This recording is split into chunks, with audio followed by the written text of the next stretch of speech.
Alright, thanks for tuning in to my channel again. I always appreciate it. These videos that I'm going to be making are going to be about surviving with archery. Okay, so these are the kind of videos you want to watch if you want your survival system to kind of be tailored around a bow instead of a firearm.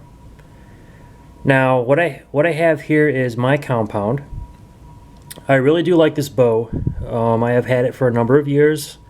It's a very accurate bow. It's not the most expensive bow out there, but it is pretty awesome. This is a Quest hammer. It's by G5. And what I have on here is it's like a little Matthews stabilizer. Works pretty good.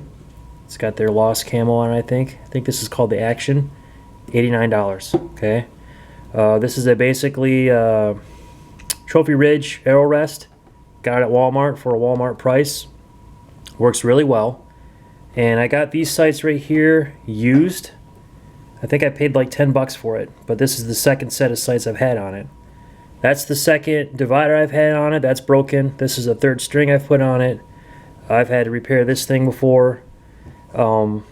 As awesome as this bow is, I do not prefer this as a survival tool if I'm going to be using a bow. Okay, what I would rather have instead would be something like my son's Recurve. Okay, so on this Recurve, you'll notice there's these little knobs here. I need to put another coat of paint on it too. I can take this bow completely down and fit it in a pack. That stabilizer unscrews. It's got a flashlight on it, a very bright tactical flashlight. Uses a 123 battery, okay? And I can, of course, put a quiver on the bow. Doesn't weigh a whole lot.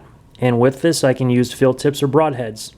Now, the cool thing about a Recurve is that you see those feathers right there on these fletches are made of feathers. I can shoot a turkey in the wild, find whatever parabolic feather I need, and make new fletches. Instead of having to buy a real expensive or a cheap arrow rest, I can just shoot it off that shelf right there.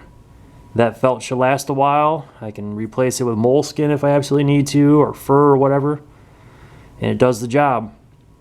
I can carry extra strings with me, and unlike this compound down here, I don't have to have a special clamp to go on both ends to squeeze this thing in order to put a new string on.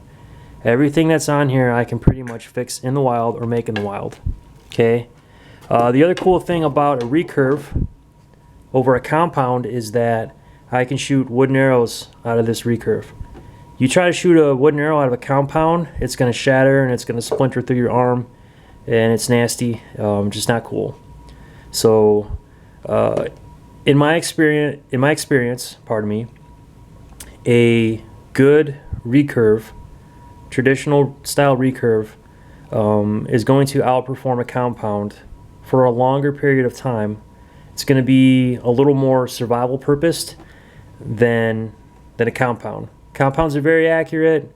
They're really good if you're going to sit in one spot and wait for something to come around, and you know, so you can shoot it in the vitals. I'm not dissing the compound. You know, I kind of look at a compound in a way as kind of being like the sniper rifle of the bow world. You could use a crossbow.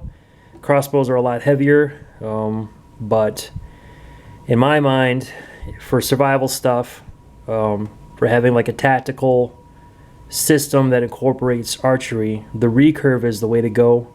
After my experience, that's what I'm going to recommend to everyone. And as always, thank you very much for your time and for tuning in. Stay tuned for more videos on this topic. Take care.